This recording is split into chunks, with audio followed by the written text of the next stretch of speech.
Bueno, el otro día me pasó algo que parece ridículo, pero no lo es tanto. Estaba en el supermercado, parada frente al pasillo de los postres, y de verdad se desató una guerra civil en mi cabeza. Ah, la clásica batalla del supermercado. Totalmente. O sea, una voz me decía, solo uno, te lo mereces, fue una semana larga, y la otra, casi como un sargento, respondía, ni se te ocurra, acuérdate de tus metas, no tienes fuerza de voluntad. Mm, Y me quedé ahí como un minuto, de verdad, paralizada, agotada por una decisión tan tonta. Y creo que esa batalla interna, esa sensación de que hay dos bandos peleando adentro, es algo que conocemos muy bien. Esa anécdota es perfecta, de verdad, porque capta la esencia del problema en su versión más cotidiana. Claro, Pero esa misma dinámica se aplica a cosas muchísimo más grandes, ¿no? La carrera que elegimos, nuestras relaciones, la ansiedad que sentimos.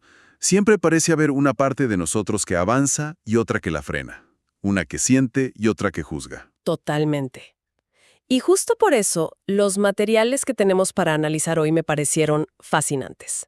Son unos extractos de un texto llamado La ilusión de la mente dividida, unidad revelada. Un título bastante directo. ¿Sí? Y lo que vamos a intentar es meternos a fondo para ver, bueno, de dónde sale esta división, por qué nos deja tan cansados y sobre todo qué camino propone el texto para salir de ella. Y te adelanto que la solución no es la que uno esperaría, para nada. Exacto, porque lo primero que el texto deja muy claro es que esto no es un defecto personal. No es un problema de algunos. Ah, ese es un alivio. Sí. El autor argumenta que esta división es, digamos, la condición por defecto de la mente humana, como un error de software que traemos de fábrica y que sin darnos cuenta es la raíz de gran parte de nuestro sufrimiento psicológico. No es un problema que tenemos, es el mecanismo con el que operamos. Ok, eso ya es un punto de partida potentísimo. Empecemos por el origen entonces, el momento exacto en que esa unidad se rompe. El texto dice que todo empieza con algo súper simple. Aparece una emoción, cualquier cosa. Sí. Puede ser un poco de miedo antes de una presentación, una punzada de envidia al ver redes sociales o un deseo repentino, como el mío con el postre. Y casi al mismo tiempo, de forma automática, aparece un segundo pensamiento que actúa como un juez. La voz del sargento. Esa misma, es la voz que comenta sobre la emoción.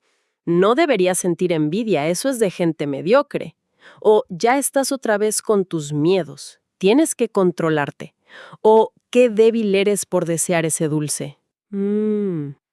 El texto insiste en que este juicio es tan rápido y tan habitual que ni siquiera lo notamos. Simplemente asumimos que es una parte normal de pensar. Pero, un momento, ¿no es eso algo... bueno, o sea, quiero decir, tener una especie de conciencia o de voz que te regula? Si yo no tuviera esa voz crítica, probablemente tomaría muchísimas malas decisiones. No es una función necesaria. Esa es la objeción lógica, y es clave. Creemos que esa voz es un supervisor necesario, un control de calidad. Claro. Pero lo que el texto argumenta es que en el mismísimo momento en que esa voz juzga la emoción, crea una fractura. De repente ya no hay una sola experiencia, sentir miedo, sino dos entidades que parecen separadas. Ok. La parte de mí que tiene miedo y la parte de mí que critica al que tiene miedo. Y ahí, justo ahí, nace la guerra. O sea que el conflicto no es realmente contra el miedo en sí, No. sino entre esas dos versiones de mí misma que acabo de inventar en mi cabeza. Exactamente. Creas dos entidades ilusorias, la que siente y la que dice cómo se debería sentir. Y la mente empieza a pelear consigo misma. El problema ya no es la envidia. Claro. El problema es la batalla campal entre el envidioso y el juez moral. Y esa batalla interna consume una cantidad de energía brutal. Ok, hasta aquí te sigo. La idea de la división por el juicio tiene sentido, pero entonces llegué a una parte de los extractos que, la verdad, me rompe un poco los esquemas. A ver, El texto afirma, de forma muy tajante, que no hay dos entidades, que nunca las hubo. ahí está. Ese es el corazón de todo el argumento. Es la idea más radical y, la verdad, la más difícil de asimilar. Es que, Que esa sensación de división que experimentamos con tanta intensidad es, en última instancia, una completa ilusión. Pero es que se siente increíblemente real. En el supermercado yo sentía dos fuerzas opuestas tirando de mí. ¿Cómo puede ser una ilusión si vivo esa batalla todos los días? Fíjate que lo fascinante aquí es cómo el lenguaje es el que construye y solidifica esa ilusión.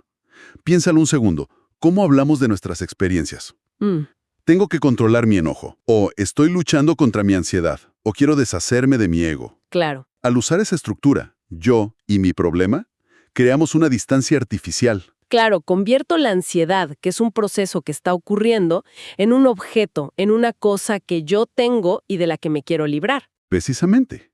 El lenguaje crea un sujeto, el yo observador, y un objeto, el problema a resolver.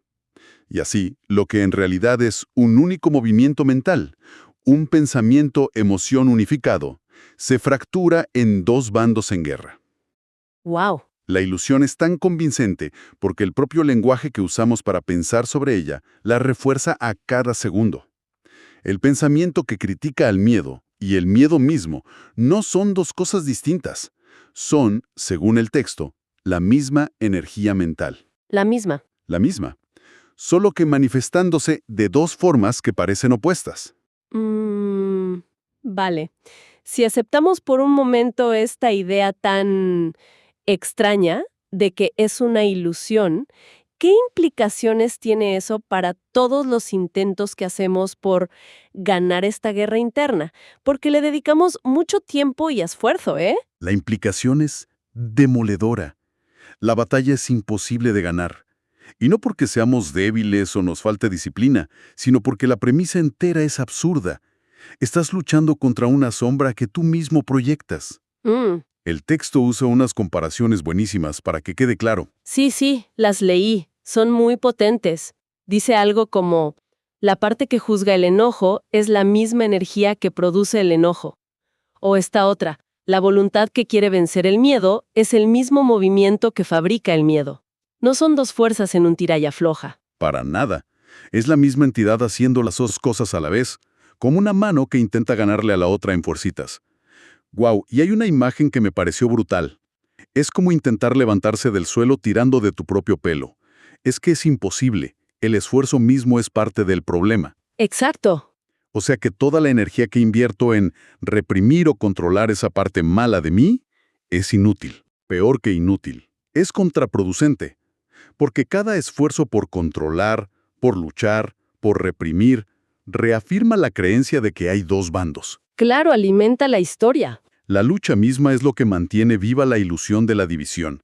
Por eso estos conflictos internos nunca se resuelven de verdad, solo se transforman o se esconden por un tiempo, dejándonos cada vez más y más agotados. Ok, aquí es donde mi mente hace cortocircuito. Totalmente. Porque mi primer instinto, y creo que el de la mayoría, es que si tengo un problema interno, tengo que hacer algo. Claro, la mentalidad de resolver. Sí, tengo que trabajar en mí. Leo libros de autoayuda, voy a terapia, aprendo a meditar, todo con el objetivo de mejorar, de fortalecer la parte buena y controlar o eliminar la mala. No se trata de eso el crecimiento personal. Y ahí es justo donde el texto introduce su crítica más afilada, a lo que llama la promesa vacía de la automejora. Espera. ¿Me estás diciendo que todo el esfuerzo por ser mejor persona, por controlar mis impulsos, por superarme, es una trampa? Eso suena muy cínico, casi nihilista. Es una idea muy chocante, lo sé. El texto no dice que las herramientas como la terapia o la meditación sean inútiles, para nada. Ah, bueno. Lo que critica es la mentalidad de guerra que a menudo aplicamos a través de ellas.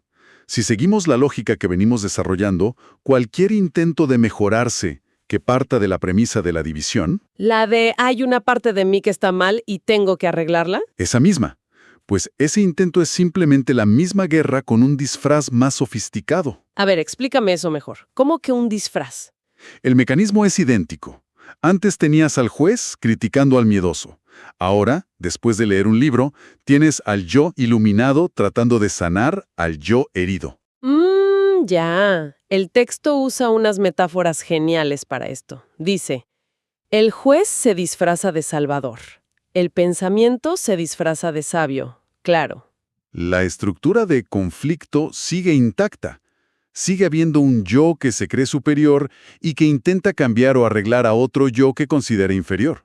Ah, ya lo veo. O sea, la batalla ahora se llama crecimiento personal o trabajo interior, pero sigo peleando conmigo misma. Solo que ahora uno de los bandos lleva una túnica y habla de paz interior mientras intenta someter al otro. Exacto.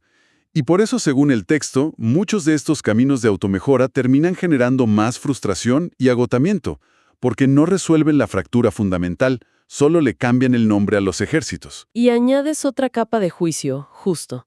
Se añade una nueva capa. No solo me siento mal por estar ansiosa, sino que ahora también me siento mal por no ser capaz de gestionar mi ansiedad correctamente. Es un ciclo que se perpetúa solo. Vale, estoy en un callejón sin salida. Si luchar es inútil y mejorar puede ser una trampa sofisticada, ¿qué propone el texto? ¿Simplemente resignarse y dejar que la guerra civil siga su curso? Aquí es donde viene el giro de guión, el cambio de paradigma total. La salida, dice el texto, no consiste en hacer algo para arreglar la división.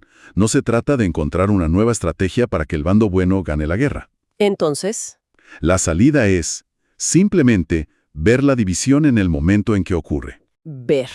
Suena muy pasivo. ¿Qué significa eso exactamente? ¿Solo quedarme mirando cómo mi mente se incendia sin hacer nada?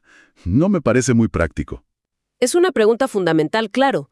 ¿A qué se refiere el texto con ver? Y es muy claro en que no se refiere a un análisis intelectual, no es pensar sobre el problema. ¿No? No es sentarse a pensar, mira, mi mente se está dividiendo otra vez, qué interesante. Se trata de una observación directa, una atención sin juicio, a la mecánica interna en tiempo real, como ver el truco de un mago en cámara lenta. Ok, ¿y qué es lo que hay que observar específicamente en esa cámara lenta? El texto detalla los puntos clave. Primero, ver el instante exacto en que aparece el juicio sobre una emoción. Notar esa pequeña voz que comenta. Ajá. Ver cómo ese pensamiento de juicio se viste de autoridad, como si fuera una verdad absoluta, una voz objetiva y superior. Y tercero, y esto es lo más sutil, ver cómo se fabrica la sensación de que hay dos, de que hay un yo aquí y un problema allá.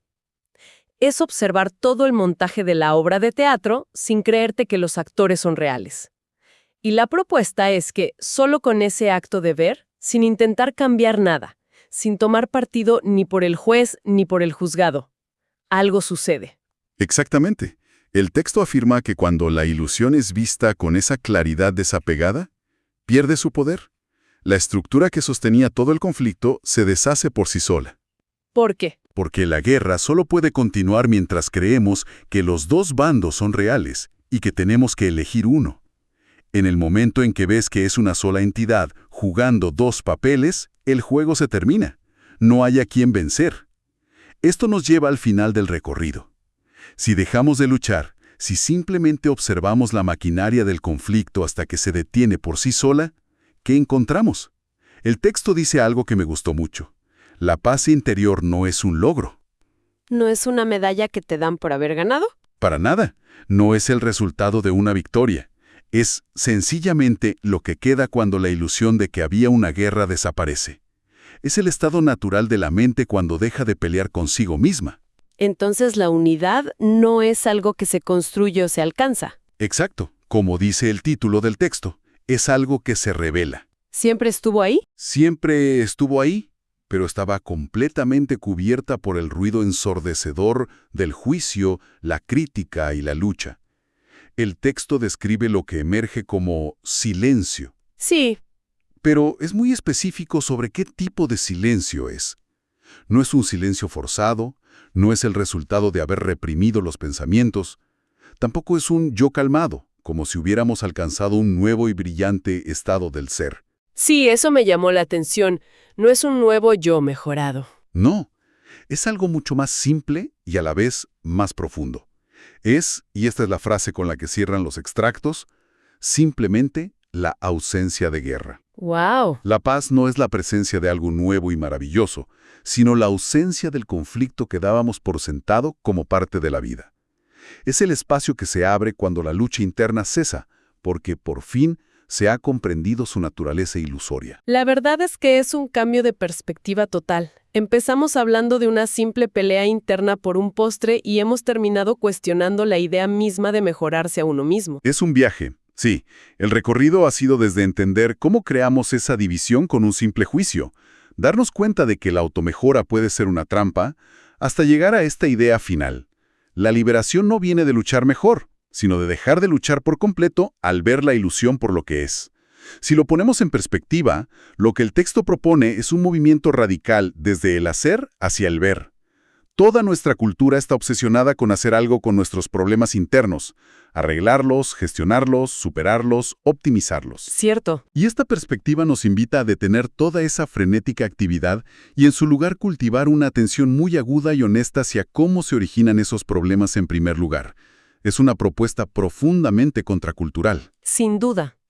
Y creo que es el punto perfecto para dejar una última reflexión dando vueltas. Claro.